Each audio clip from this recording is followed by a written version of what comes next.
അവിടെ അർജുൻ്റെ വീടിനോട് ചേർന്ന് തയ്യാറാക്കിയ ചിതയിൽ അർജുൻ്റെ ഭൗതികദേഹം എരിഞ്ഞ് തീരുകയാണ്, ഭസ്മമായി തീരുകയാണ്. പക്ഷേ അത് ഭൗതികമായി ഭസ്മമാവുമെങ്കിലും മനസ്സിൽ എന്നും അർജുൻ ജീവിച്ചിരിക്കുമെന്നത് യാഥാർത്ഥ്യമാണ്. അതിന് തെളിവാണ് ഇത്രയധികം ആളുകൾ ഇന്ന് ഈ അവസാന നിമിഷത്തിൽ അർജുനെ യാത്രയാക്കാൻ വേണ്ടി ഇവിടെ ഈ വീട്ടുമുറ്റത്തെ കണ്ണാടിക്കലിലെ വീട്ടിലേക്ക് എത്തിച്ചേർന്നത്. നിരവധി ആളുകൾ വന്ന് അന്തിമോപചാരം അർപ്പിച്ചു. അർജുനെ കാണാൻ വേണ്ടിയാണ് എല്ലാ ആളുകളും എത്തിയത്. കാരണം അതിലേറെ ആളുകൾക്ക് അർജുനെ നേരിട്ട് പരിചയമില്ല. ഈ വാർത്തകളിലൂടെ അറിഞ്ഞു മാത്രമേ പരിചയമുണ്ടായിരുന്നുള്ളൂ. പക്ഷേ കണ്ണാടിക്കൽ എന്ന് പറയുന്ന ഗ്രാമത്തിലെത്തി അർജുന് വേണ്ടി അന്തിമോപചാരം അർപ്പിച്ചവരൊക്കെ തന്നെ മടങ്ങി. പ്രിയപ്പെട്ടവർ അർജുന് വേണ്ടി ചിതയ്ക്ക് തീ കൊളുത്തി ഇപ്പോൾ ചിത എരിഞ്ഞുകൊണ്ടിരിക്കുകയാണ്. അർജുൻ ഓർമ്മകളിലേക്ക് പോവുകയാണ്. പക്ഷേ ചില ആളുകൾ പറയും ഓർമ്മയായി മറന്നു പോകുമെന്ന്. പക്ഷേ അങ്ങനെ മറന്നു പോകാൻ ഒരിക്കലും കഴിയാത്ത ഒരു പേരാണ് അർജുൻ എന്ന് പറയുന്നത്. കാരണം അത്രമാത്രം നമ്മുടെ മനസ്സിൽ അർജുൻ സ്ഥാനം പിടിച്ചിരിക്കുന്നു. അതുകൊണ്ടാണ് ഒരു സാധാരണക്കാരായ ഒരു ലോറി ഡ്രൈവറുടെ അന്ത്യനിമിഷങ്ങൾക്ക് സാക്ഷിയാകാൻ ഇത്രയധികം ആളുകൾ ഈ ഗ്രാമത്തിലേക്ക് ഒഴുകിയെത്തിയത്, പല നാട്ടിൽ നിന്ന് ഒഴുകിയെത്തിയത്. അതിൽ ഭാഷയോ അല്ലെങ്കിൽ മതമോ ജാതിയോ രാഷ്ട്രീയമോ ഒന്നും തന്നെ ഉണ്ടായിരുന്നില്ല. തമിഴ്നാട്ടിൽ നിന്ന് വരെ ആളുകൾ ഇവിടെ എത്തിയിരുന്നു. പല സ്ഥലത്തു നിന്ന് ആളുകൾ ഇവിടെ എത്തി അന്തിമോപചാരം അർപ്പിച്ചിരുന്നു. കുട്ടികൾ ഉൾപ്പെടെ വന്ന് അർജുൻ ചേട്ടനെ കാണാനാണെന്ന് കരഞ്ഞുകൊണ്ട് വന്ന ആളുകൾ വരെയുണ്ട്. അർജുനെ അത്രമാത്രം സ്നേഹിച്ചിരുന്നു എന്നതിൻ്റെ തെളിവാണ് ഇന്ന് ഈ വീട്ടുമുറ്റത്ത് കണ്ട ജനക്കൂട്ടമെന്ന് പറയുന്നത്. കണ്ണാടിക്കൽ ബസാറിൽ നിന്നും ആളുകൾ നടന്നു വന്ന് അർജുൻ്റെ വീട്ടിലെത്തി അന്തിമോപചാരം അർപ്പിച്ച് പോവുകയാണ് ചെയ്തത്. അതോടൊപ്പം തന്നെ കക്കോടി റോഡിൽ നിന്നും 2-3 നിരകളായി നിന്നാണ് ആളുകൾ മണിക്കൂറുകളോളം എടുത്ത് അന്തിമോപചാരം അർപ്പിച്ച് മടങ്ങിയത്. രാവിലെ 7:30 മണിയോട് കൂടിയാണ് പൂളാടിക്കുന്നിൽ മൃതദേഹം വഹിച്ചുള്ള ആംബുലൻസ് എത്തുന്നത്. അവിടെ മുതൽ ഇവിടം വരെ ഏകദേശം 10 കിലോമീറ്റർ മുകളിൽ ദൂരമുണ്ട്. ആ വഴിയിലുടനീളം നിരവധി ആളുകളാണ് ഈ ആംബുലൻസിൽ മൃതദേഹം കൊണ്ടുവരുന്ന സമയത്ത് അന്തിമോപചാരം അർപ്പിക്കാൻ, അർജുന് വേണ്ടി പ്രാർത്ഥിക്കാൻ, അർജുൻ്റെ ഓർമ്മകളിൽ ഒപ്പം ചേരാൻ വേണ്ടി നിരവധി ആളുകളാണ് ഈ പാതയോരത്ത് ഒത്തുചേർന്നത്. അങ്ങനെ കണ്ണാടിക്കിൽ നിന്ന് വലിയൊരു വിലാപയാത്രയായി ആളുകൾ ഈ കണ്ണാടിക്കിലെ അർജുൻ്റെ വീട്ടിലേക്ക് എത്തി. അവിടെ നിന്ന് എല്ലാ ആളുകളും റോഡ് തിങ്ങി നിറഞ്ഞാണ് ഒഴുകിയാണ് ഈ കണ്ണാടിക്കിലെ വീട്ടിലേക്ക് എത്തിയത്. അവരുടെ എല്ലാം മറ്റു ലക്ഷ്യം അർജുൻ്റെ ഈ അന്ത്യനിമിഷങ്ങൾക്കൊപ്പം ഒരുമിച്ചായിരിക്കുക, അർജുന് വേണ്ടി ഒരുമിച്ചായിരിക്കുക, അർജുനെ യാത്രയാക്കുക എന്നതായിരുന്നു ലക്ഷ്യം. അവരെല്ലാവരും എത്തി. അർജുൻ്റെ അന്ത്യകർമ്മങ്ങൾക്കും സാക്ഷികളായി എല്ലാവരും മടങ്ങിപ്പോവുകയാണ്. അർജുൻ്റെ കുടുംബാംഗങ്ങളൊക്കെ തന്നെ വീടുകളിലേക്ക് മടങ്ങി. എല്ലാവരും നിറകണ്ണുകളോടെയാണ് ഇരിക്കുന്നത്.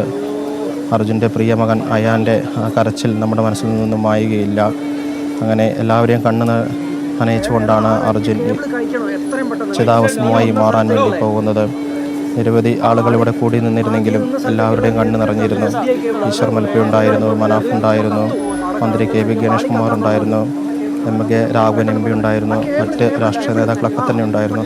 എല്ലാവരും അർജുൻ്റെ അവസാന നിമിഷത്തിന് സാക്ഷികളായി. ഈ ചിതയുടെ അന്ത്യകർമ്മങ്ങളും ചിതയ്ക്ക് തീ കൊളുത്തുന്നൊക്കെ തന്നെ എല്ലാവരും നേരിട്ട് കണ്ട് സാക്ഷികളായി പ്രാർത്ഥിച്ചാണ് മടങ്ങിപ്പോയത്. ഈശ്വർ മൽപ്പൊക്കെ തന്നെ തൻ്റെ ദൗത്യം പൂർത്തിയാക്കി, അമ്മയ്ക്ക് കൊടുത്ത വാക്ക് പാലിച്ചു വന്ന ദൗത്യം പൂർത്തീകരിച്ചാണ് ഈശ്വർ മാൽപ്പ സ്വന്തം നാട്ടിലേക്ക് മടങ്ങിപ്പോയിരിക്കുന്നത്. അതുപോലെ തന്നെ കർണാടകയിൽ നിന്ന് അവിടുത്തെ MLA സതീഷ് കൃഷ്ണ സൈലൊക്കെ തന്നെ ഇവിടെ എത്തണമെങ്കിൽ അവർ എത്രമാത്രം നമ്മുടെ ഐക്യത്തെ മതിപ്പുണ്ടായി.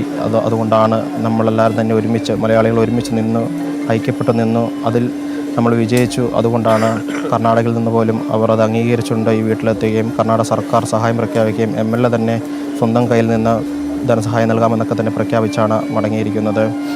അങ്ങനെ അവർ നമ്മുടെ നാടിനെ അഭിനന്ദിച്ച്, ഐക്യത്തെ അഭിനന്ദിച്ചാണ് മടങ്ങിയത്. ആ ഐക്യത്തിൻ്റെ പ്രതീകമായിരിക്കും അർജുൻ എന്ന് പറയുന്നത്. എല്ലാവരും ഒരുമിച്ച് നിന്ന് പ്രയത്നിച്ചത് കൊണ്ട് മാത്രമാണ് അർജുനെ ഈ വീട്ടുമുറ്റത്തേക്ക് തിരികെ കൊണ്ടുവരാൻ സാധിച്ചത്. കണ്ടെത്താൻ സാധിക്കില്ലെന്ന തരത്തിലൊക്കെ വാർത്തകൾ വന്ന ഘട്ടത്തിൽ പോലും, നിരാശരായിരുന്ന ഘട്ടത്തിൽ പോലും പരാജിതരാകാതെ മനാഫ് ഉൾപ്പെടെയുള്ള പല ആളുകളും മുൻകൈയെടുത്ത്, രാഷ്ട്രീയ പാർട്ടി നേതാക്കളും, അതിൽ പ്രതിപക്ഷമെന്നോ ഭരണപക്ഷമെന്നോ വ്യത്യാസമില്ലാതെ എല്ലാവരും ഇടപെട്ട് പ്രയത്നിച്ചാണ് ഗംഗാവാലിയുടെ ആഴങ്ങളിൽ നിന്ന് അർജുനെ വീണ്ടെടുത്ത് ഇവിടേക്ക് കൊണ്ടുവന്ന് വീട്ടിലിപ്പോൾ അന്ത്യകർമ്മങ്ങൾ നടത്തിയത്. വീട്ടുകാരുടെ ഒരു ആഗ്രഹമായിരുന്നു അർജുൻ എവിടെയെന്ന ചോദ്യത്തിന് ഉത്തരം കിട്ടണമെന്ന്. അന്ത്യകർമ്മങ്ങൾ ചെയ്യാൻ ഞങ്ങൾക്ക് സാധിക്കില്ലെന്നൊരു ആശങ്ക വേറെ ഒരു ഘട്ടത്തിൽ അവർ പങ്കുവച്ചിരുന്നു. അതിനൊക്കെ തന്നെ ഒരു പരിസമാപ്തിയാണ്. അർജുനെന്നും ഓർമ്മയായി നമ്മുടെ നാട്ടിലുണ്ടാവും. ഈ കുടുംബത്തിൻ്റെ മാത്രമല്ല, നമ്മുടെ നാടിന് മുഴുവൻ അർജുനായി മാറിയിരിക്കുകയാണ്. അതുകൊണ്ടാണ് ഇത്രയധികം ആളുകൾ ഈ ഗ്രാമത്തിലേക്ക് ഒഴുകിയെത്തിയത്, ഇത്രയേറെ ചർച്ച ചെയ്യപ്പെട്ടത്. തുടർച്ചയായി നമ്മളുൾപ്പെടെ ഈ തത്സമയം ഇത് റിപ്പോർട്ട് ചെയ്യുന്നതും അതുകൊണ്ടാണ്.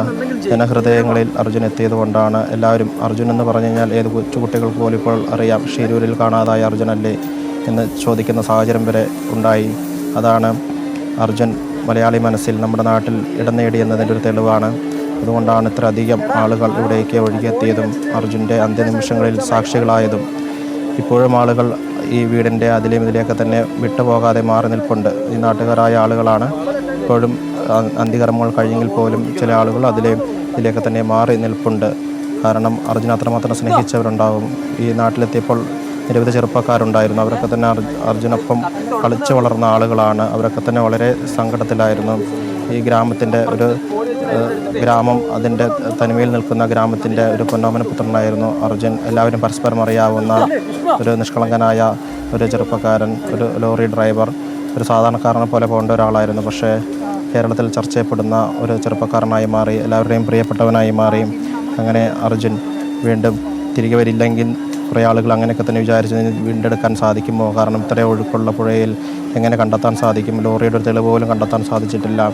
അങ്ങനെയെങ്കിൽ തിരിച്ച് കണ്ടെത്താൻ സാധിക്കുമോ എന്നൊരു ആശങ്കയൊക്കെ തന്നെ ഉണ്ടായിരുന്നു. പക്ഷേ ആശങ്കകളൊക്കെ തന്നെ വിരാമമിട്ട് 72-ാം ദിവസം അർജുനെ ആ ഗംഗാവാലിയുടെ ആഴങ്ങളിൽ നിന്ന് വീണ്ടെടുക്കാൻ നമ്മുടെ സംവിധാനങ്ങൾക്കായി, കുറേ മനുഷ്യരുടെ പ്രയത്നങ്ങൾക്കായി മനാഫ് ഉൾപ്പെടെയുള്ള, ഈശ്വർ മൽപ്പ ഉൾപ്പെടെയുള്ള, മറ്റ് ജനപ്രതിനിധികൾ ഉൾപ്പെടെയുള്ള ആളുകൾക്ക് സാധിച്ചു.